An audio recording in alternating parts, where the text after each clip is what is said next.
saya Lia Anggraini, anggota kelompok 123 KKNDR tahun 2020. Saya adalah mahasiswi dari jurusan Perbandingan Mazhab, Fakultas Syariah dan Hukum UIN Sumatera Utara. Nah, sebelumnya terima kasih ya sudah mengklik video ini. Jangan lupa like, komen, dan subscribe.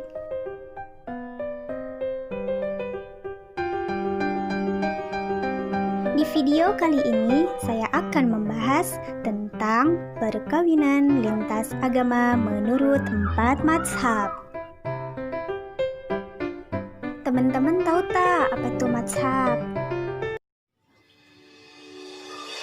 Menurut bahasa, mazhab berasal dari sighah masdar mimi, yaitu kata sifat, dan isi makan, yaitu kata yang menunjukkan tempat, yang diambil dari fi'il madi zahaba yang artinya pergi. Mazhab juga berarti al-ra'yu yang artinya pendapat. Jadi, mazhab adalah pokok pikiran atau dasar yang digunakan oleh imam mujtahid dalam memecahkan masalah atau mengistinbatkan hukum Islam. Selanjutnya, imam mazhab dan mazhab itu berkembang pengertiannya menjadi kelompok umat Islam yang mengikuti cara istinbat imam mujtahid tertentu atau mengikuti pendapat imam mujtahid tentang masalah hukum Islam. Nah, jadi teman-teman sudah tahu kan apa itu mazhab?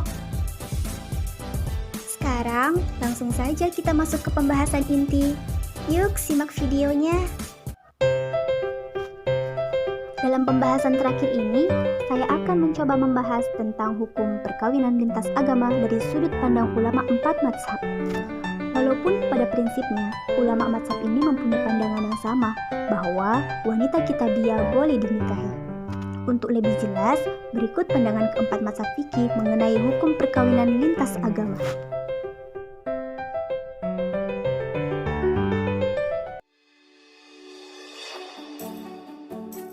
Mazhab Hanafi.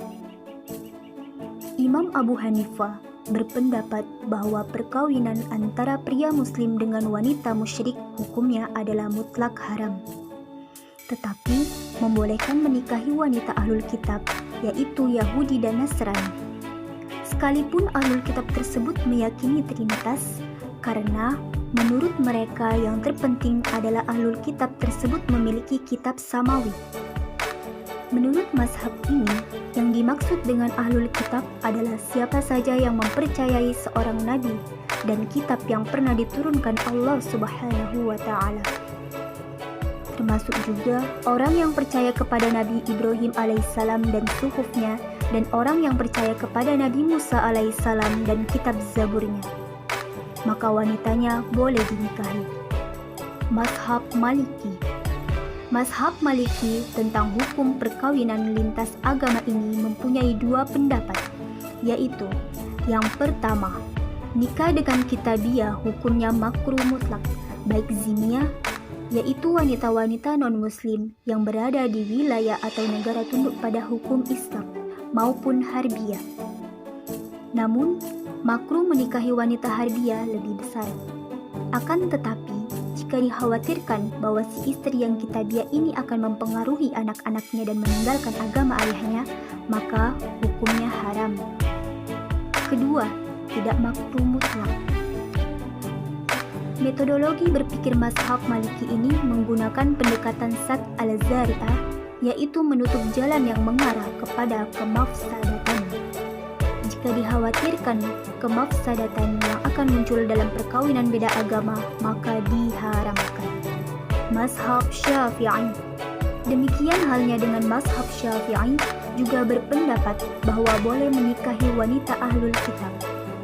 Dan termasuk golongan ahlul kitab menurut mazhab Syafi'i adalah wanita-wanita Yahudi dan Nasrani, keturunan orang-orang bangsa Israel dan tidak termasuk bangsa lainnya, sekalipun termasuk penganut Yahudi dan Nasrani.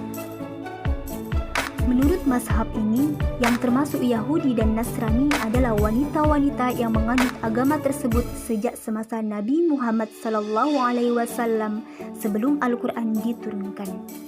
Tegasnya, Orang-orang yang menganut Yahudi dan Nasrani sesudah Al-Quran diturunkan tidak termasuk Yahudi dan Nasrani kategori Ahlul Kitab. Mazhab Hambali. Pada mazhab Hambali mengenai kajiannya tentang perkawinan beda agama ini, mengemukakan bahwa haram menikahi wanita-wanita musyrik dan boleh menikahi wanita Yahudi dan Nasrani. Kelompok ini dalam kaitan masalah perkawinan beda agama tersebut banyak mendukung pendapat gurunya yaitu Imam Asy-Syafi'i. Tetapi tidak membatasi bahwa yang termasuk Ahlul Kitab adalah Yahudi dan Nasrani dari bangsa Israel saja. Tapi menyatakan bahwa wanita-wanita penganut Yahudi dan Nasrani sejak Nabi Muhammad SAW belum diutus menjadi Rasul. Perkawinan lintas agama antara muslim dan muslimah dengan non-muslim pada hakikatnya diharamkan menurut ajaran Islam. Namun terdapat perbedaan pendapat jika perkawinan itu antara seorang muslimah dengan ahli kitab, yaitu Yahudi dan Nasrani. Sedangkan antara seorang muslim dengan seorang perempuan ahli kitab, sebagian pendapat membolehkan karena laki-laki berperan dan dapat mempengaruhi perempuan dalam suatu keluarga.